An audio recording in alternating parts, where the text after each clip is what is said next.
Servons l'évangile de l'eau et de l'esprit jusqu'au retour du Seigneur. Hébreux 11, versets 1 à 8.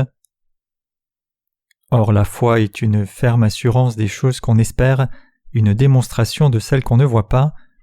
Pour l'avoir possédée, les anciens ont obtenu un témoignage favorable. C'est par la foi que nous reconnaissons que le monde a été formé par la parole de Dieu, en sorte que ce qu'on voit n'a pas été fait de choses visibles. C'est par la foi qu'Abel offrit à Dieu un sacrifice plus excellent que celui de Caïn. C'est par elle qu'il fut déclaré juste, Dieu approuvant ses offrandes, et c'est par elle qu'il parle encore quoique mort.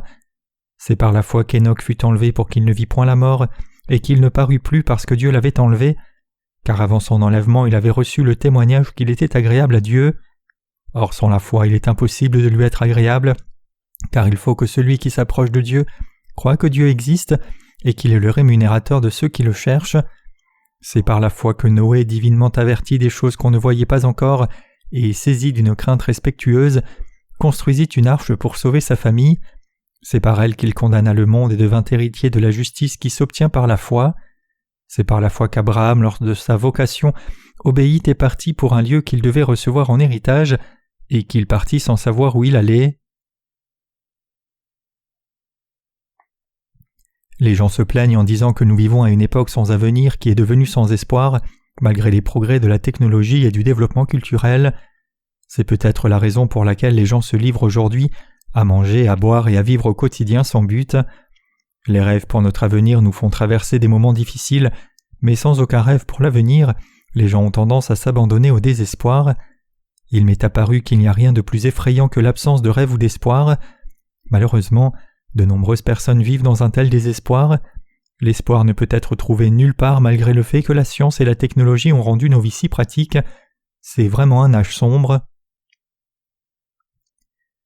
Qu'est-ce que la foi ? Le passage des Écritures d'aujourd'hui nous dit que la foi est la substance des choses espérées et la preuve des choses non vues, c'est-à-dire que tout existe non pas parce que nos yeux peuvent le voir, mais parce que nous croyons que Dieu les a créés.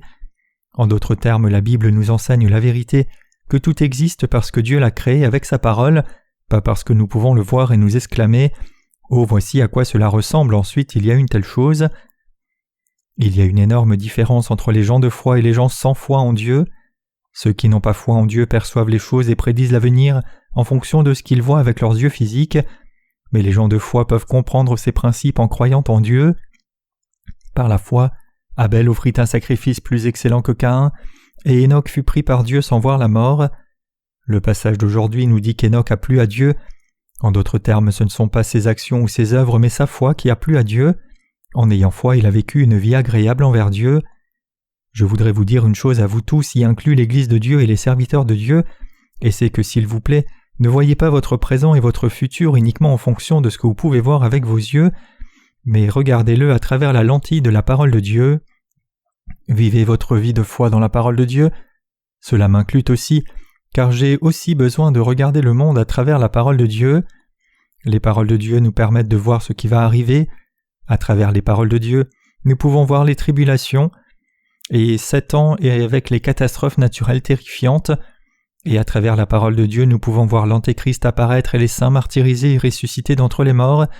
Et à travers les paroles de Dieu, nous pouvons voir le retour de notre Seigneur, le royaume millénaire et le royaume éternel de Dieu. Nous connaissons toutes ces choses par la foi. Je veux que vous gardiez à l'esprit que nous devrions vivre par la foi dans cet âge, et par la foi, nous devons regarder de l'avant vers les jours à venir. Sans foi, nous ne pouvons pas plaire à Dieu. Nous ne pouvons pas vivre en Dieu sans avoir foi dans sa parole. Lorsque nous regardons les choses que nous voyons dans le monde, nous ne pouvons que tomber. Je crois que les tribulations deviendront bientôt une réalité dans ce monde. Je le crois parce que le Seigneur l'a dit. Même maintenant les signes de tribulation ont commencé. Je vous exhorte donc à croire ce que Dieu a dit et à réaliser exactement dans quel genre de génération vous vivez. Il y aura la tribulation de 7 ans comme Dieu l'a dit, croyez-moi. Nous devons donc travailler dur pour prêcher l'évangile de l'eau et l'esprit avant que la tribulation ne commence. Nous prêcherons l'évangile jusqu'à ce que nous ne puissions plus le faire, et jusque-là, nous garderons notre foi dans la justice de Dieu et nous nous présenterons devant sa présence. Je pense et je crois ainsi. Ce n'est pas le moment de la tribulation, mais je sais que c'est imminent. Par la foi, Noé a préparé une arche et par la foi, Abel a offert à Dieu un sacrifice plus excellent que son frère Caïn. Nous suivons également leur exemple et préparons la fin du monde par la foi.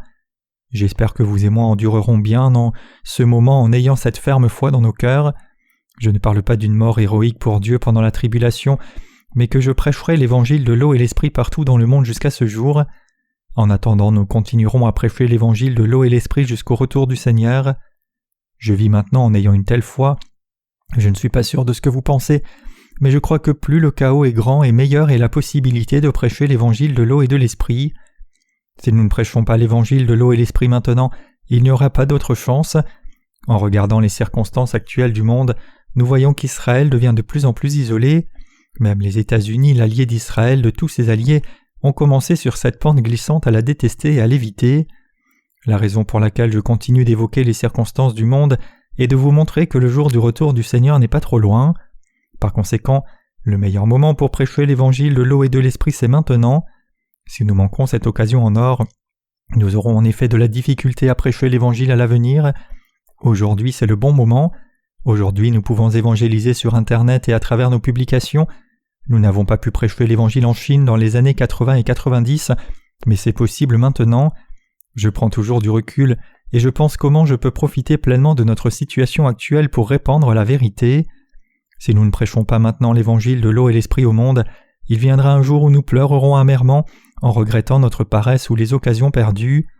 L'évangélisation deviendra de plus en plus difficile alors que nous avançons dans ces temps obscurs et nous pourrions risquer nos vies juste pour prêcher l'évangile. Si nous ne prêchons pas l'évangile maintenant, nous devrons le prêcher lorsque nous mourrons dans le martyre.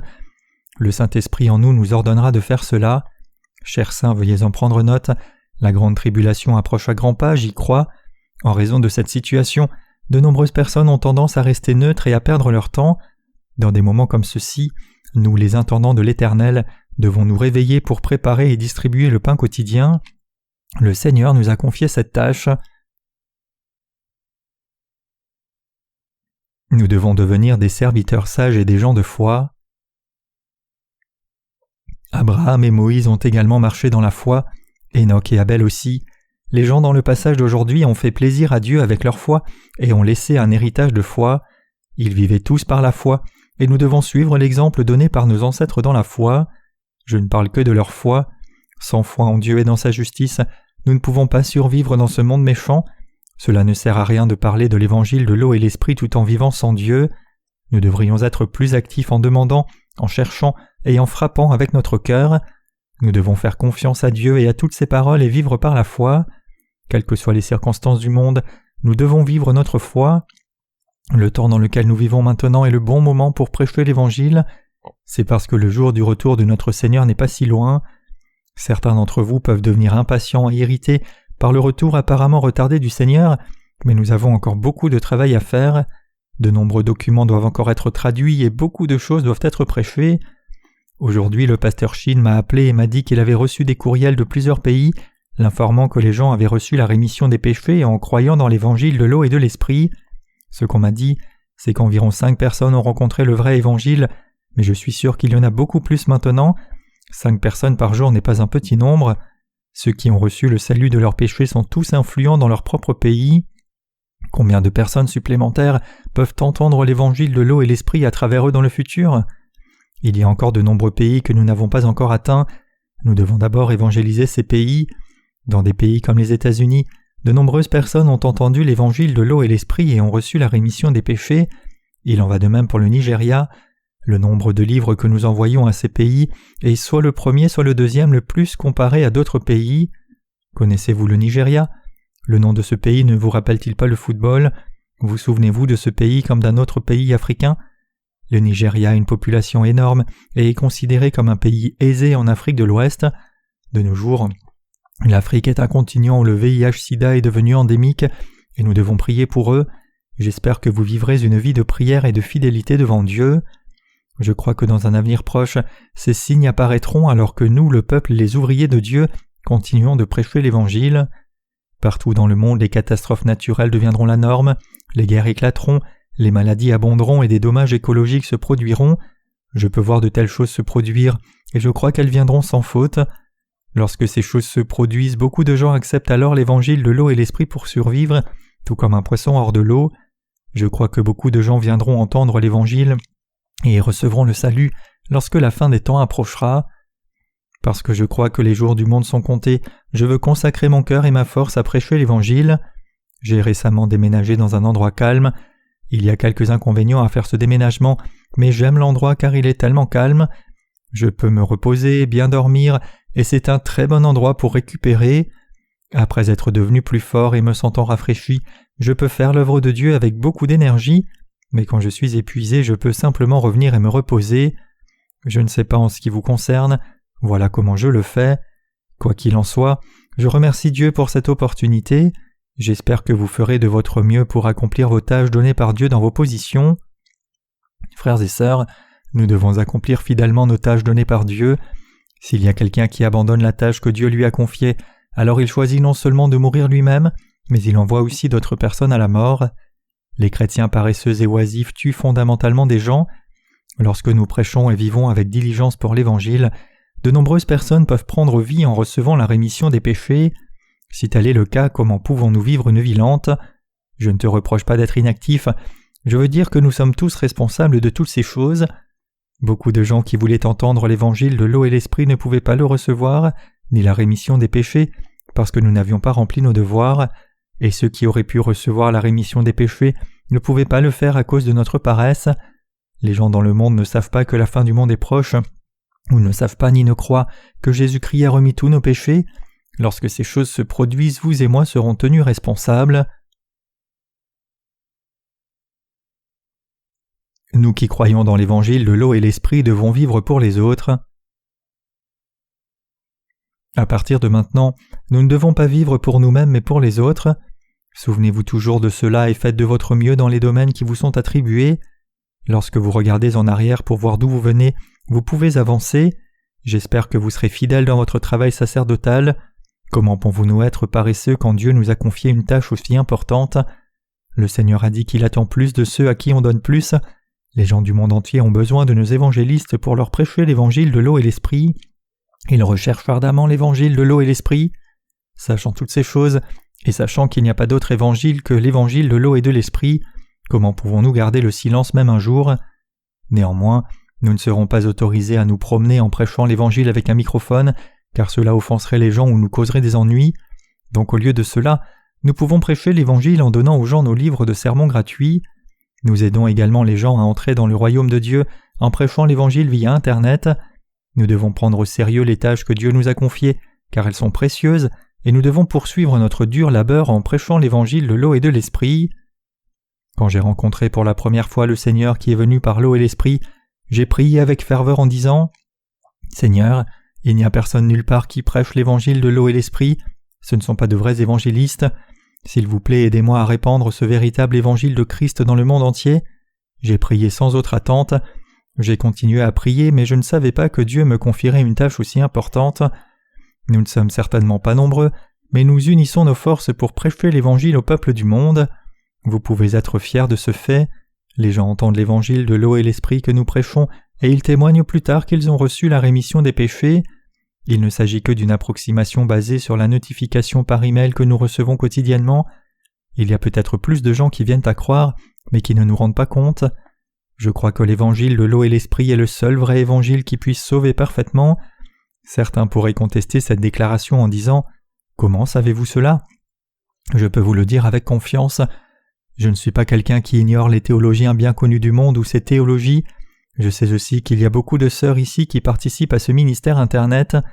L'un de vous a-t-il déjà reçu un email d'une personne affirmant « Je savais déjà tout sur l'évangile de l'eau et l'esprit » Vous découvrirez par vous-même une fois que vous aurez fait des recherches, y compris sur Internet, que personne ne prêche l'évangile nulle part. Je ne rigole pas. Si vous recherchez correctement sur Internet, vous vous rendrez compte que je vous dis la vérité. De nos jours, nous pouvons parcourir le monde entier en cliquant sur un bouton pour le vérifier. Je ne m'en vante pas. Peu importe où vous regardez, vous ne trouverez aucun endroit, aucune église autre que nous, qui prêche le véritable évangile de l'eau et l'esprit. Puisqu'ils n'ont pas le vrai évangile, comment pouvons-nous être paresseux en répandant l'évangile ? Comment ne pas déverser notre énergie dans la prédication de l'évangile de l'eau et de l'esprit ? Comment pouvons-nous penser à faire autre chose que le travail de Dieu ? Comment pouvons-nous travailler uniquement pour la chair? Comment pouvons-nous quitter l'œuvre de Dieu et nous impliquer dans l'œuvre de la chair? S'il y avait beaucoup plus de gens qui prêchaient l'évangile de l'eau et l'esprit, je pourrais faire une pause de temps en temps. Je pourrais même suggérer que nous devrions travailler moins et vivre confortablement. Si la véritable évangélisation se faisait dans une certaine mesure, je pourrais vraiment prendre des vacances. Mais que pouvons-nous faire quand nous sommes les seuls à pouvoir prêcher l'évangile de l'eau et l'esprit? Par conséquent, chacun de vous est très précieux devant Dieu. Si nous ne portons pas ce fardeau, personne ne le fera. Si nous périssons, le monde périt avec nous. Pensez-vous peut-être « Ah, cela ne se produira probablement pas ». Je vous dis que c'est la vérité, je ne souffle pas de la corne, mais c'est la vérité. C'est pourquoi nous devons vivre par la foi. Nous devons également comprendre que le jour du retour du Seigneur est trop proche pour le confort et que les jours du monde sont comptés. Nous devons réfléchir sérieusement à ce que nous devrions faire dans cette dernière génération. Nous devons vivre par la foi dans la justice de Dieu. Il en va de même pour une relation humaine. Les gens font les choses selon ce qu'ils croient. Sans foi, nous ne sommes rien. Les gens inscrits dans le livre des Hébreux ont tous vécu par la foi. Enoch a vécu une telle vie et a été enlevé par Dieu parce qu'il était un plaisir pour Dieu. Mon seul souhait est d'avoir une vie réciproque à la sienne en faisant plaisir à Dieu avant que je vienne dans sa présence impressionnante. Je sais que vous ressentez la même chose, n'est-ce pas vrai? Alors vous devez savoir ce que vous devez savoir. Vous devez avoir une foi absolue dans la parole de Dieu. En ayant une telle foi, vous pouvez discerner ce monde. J'espère que vous comprendrez ce que vous devez faire par la foi. Ce n'est pas le moment de se battre pour autre chose. Être élevé dans le monde ou être assis dans une haute position n'est pas important. En fait, ces choses sont toutes inutiles.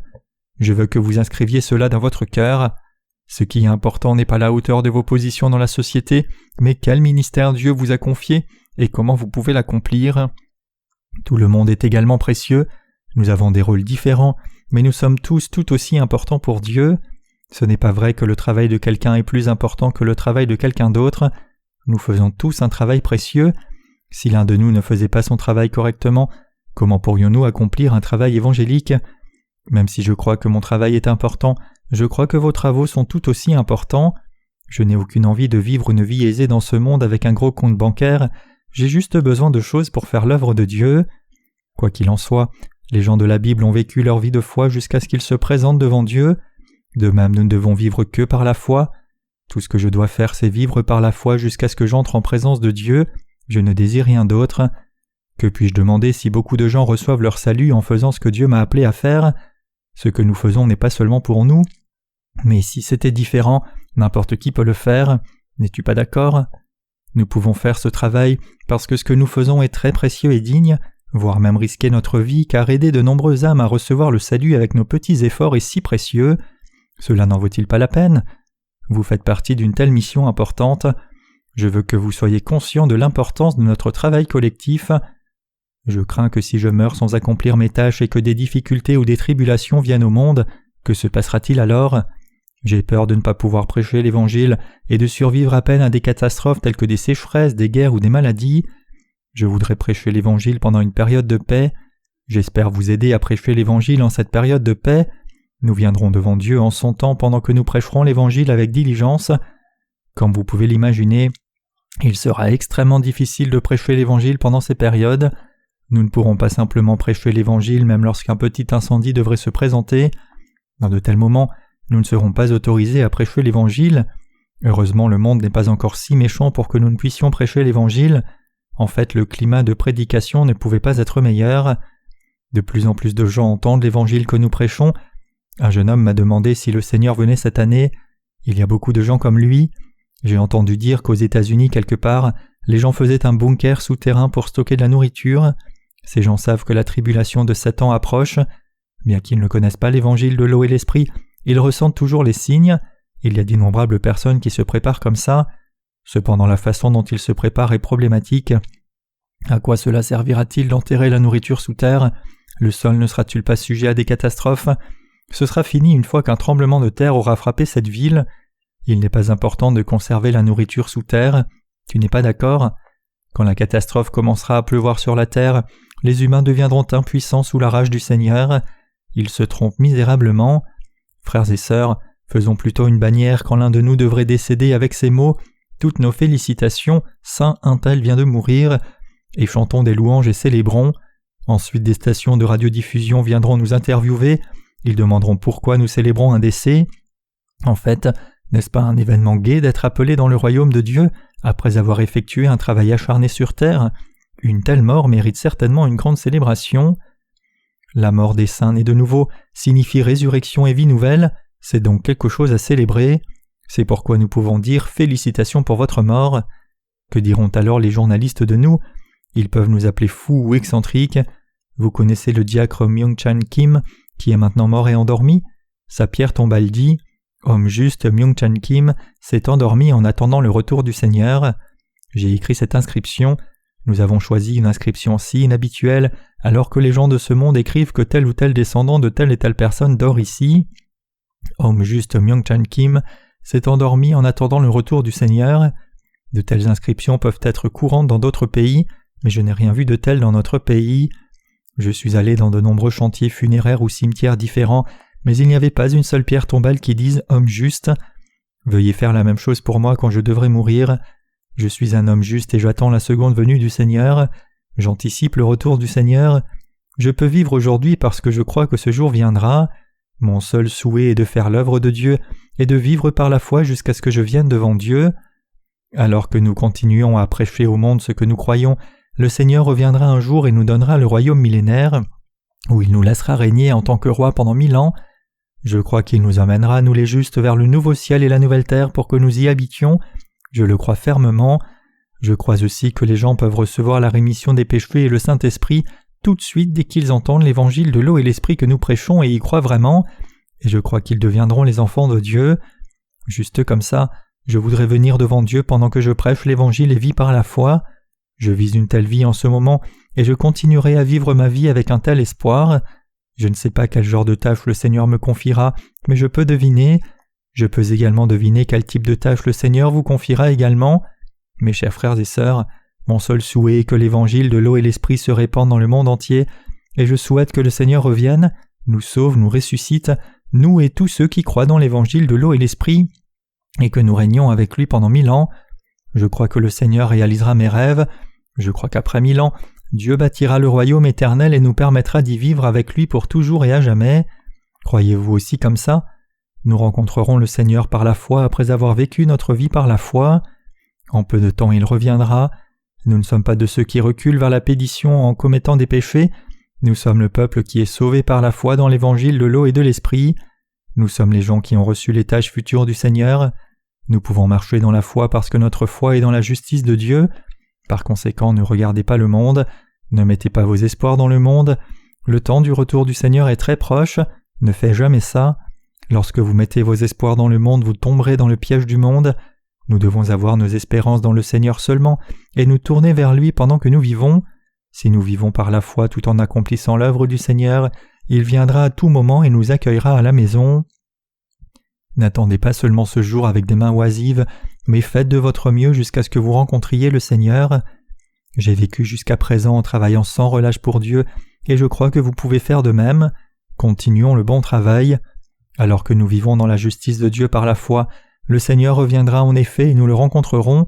Dans un avenir proche, des catastrophes de toutes sortes se produiront certainement dans le monde. La tribulation de 7 ans viendra également.